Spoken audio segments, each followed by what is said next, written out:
बहू। जनक पेशे से एक बहुत अच्छी वकील थी, लेकिन कहते हैं ना, बहू कितनी भी बड़ी तोप क्यों ना हो, सास के सामने तो भीगी बिल्ली ही होती है। अरे जनक, क्या बात है? आज रोटी नहीं मिली अभी तक। ये तेरा कोर्ट नहीं है जो आज फैसला ना हुआ तो कल की तारीख मिल जाए। रोटी तो रोज वक्त में चाहिए। हाँ। माँ जी, रोटी तो कब की बन गई। मैंने आपको कहा तो खाना खाने के लिए, आपने शायद सुना नहीं होगा। ओहो हो, जज नहीं हूं मैं तेरे कोर्ट की, सास हूं सास। कोई दलील फालतू की मत देना यहाँ। बहुत जानती हूं मैं इन वकीलों को। अपनी बात ऊपर रखने के लिए झूठ बोलने में जरा भी नहीं सोचते। तभी वहां जनक के ससुर आ जाते हैं। अरे भाग्यवान, क्यों बेचारी के काम को कोसती रहती है हमेशा। मैं भी तो था वहां जब ये आई थी तुझे रोटी खाने को बुलाने के लिए। सास को तो अब गुस्सा आ जाता है कि कैसे किसी ने बहू की साइड ले ली। अरे वाह जी वाह। वो तो मैं जानती थी कि कोई ना कोई गवाह तो ये पेश कर ही देगी। पर मैं तो अब सीधा खाना खाकर सोने जाऊंगी। मुझे आदत नहीं है किसी से बहसा बहसी करने की। पता नहीं कैसे ये वकील इतना दिमाग लगाकर खुद तो झूठ बोलते ही हैं, साथ में झूठे गवाह भी ले आते हैं। जनक को सास के ताने सुनने की अब आदत सी पड़ जाती है। एक दिन जनक वकील की ड्रेस पर काला कोट पहनकर कोर्ट के लिए निकल ही रही होती है कि अरे कहाँ चली काला कौवा बनकर? टोक दिया ना। अब कोर्ट तो वकील वाली ड्रेस पहनकर ही जाऊंगी ना। वाह भाई वाह, दामिनी तो मैंने भी देखी है। सन्नी पाजी ने ऐसा ही कोट पहना था और कहा था कि तारीख पर तारीख, तारीख पर तारीख। मतलब कि कोई बात करनी है तो बोलिए, वरना वक्त नहीं है मेरे पास खराब करने के लिए।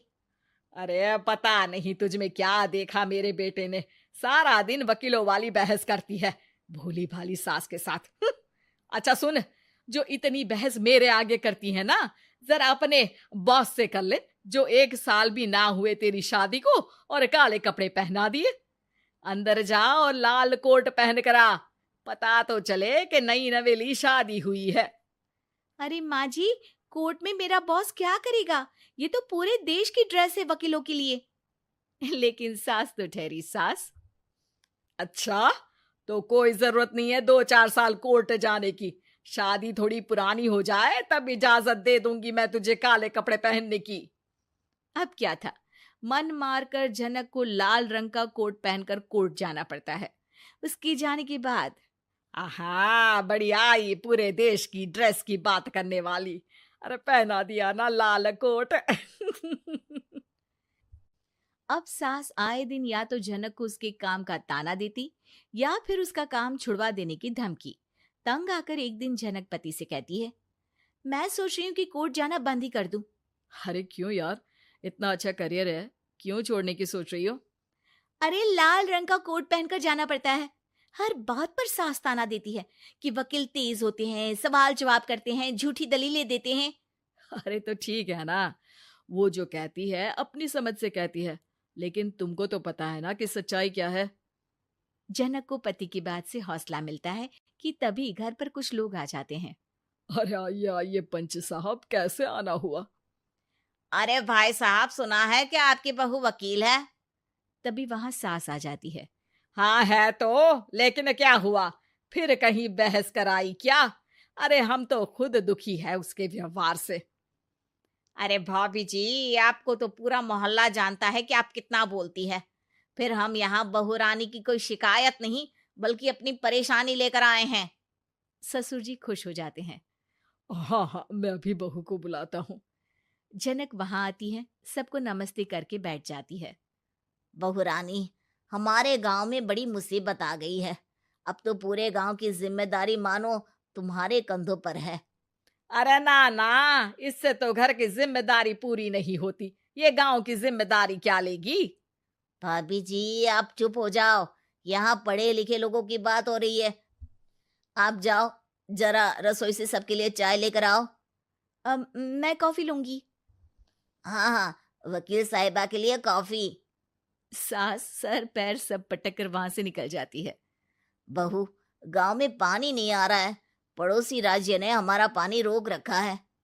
हम्म, इसका मामला तो बड़े कोर्ट में चलेगा पंच जी, लेकिन ऐसा क्यों?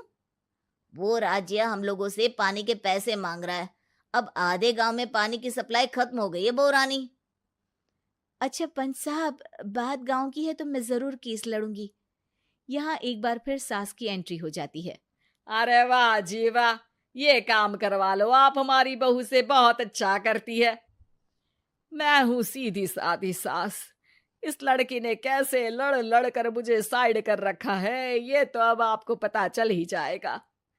अरे भाभी जी, आपकी आवाज तो पूरे गांव को सुनाई पड़ती है जब आप बहू रानी को सुंदर वचन सुना रही होती हैं। अरे वकील बहू मिली है, फक्र करो फक्र। हाँ जी हाँ, सारी फकर तो हम लोग ही करें।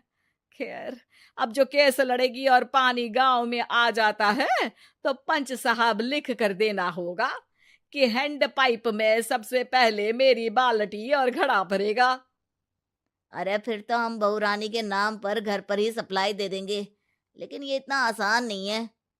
बहू, गांव के पास अभी वकील करने की भी पैसे नहीं है तो। अरे पंच साहब, ये मेरे गांव का मामला है, मैं आपसे एक भी पैसा नहीं लूंगी। सास को बहू की बात पर गुस्सा आ जाता है, लेकिन सबके जाने के बाद झनक मन लगाकर गांव की परेशानियों को दूर करने में लग जाती है।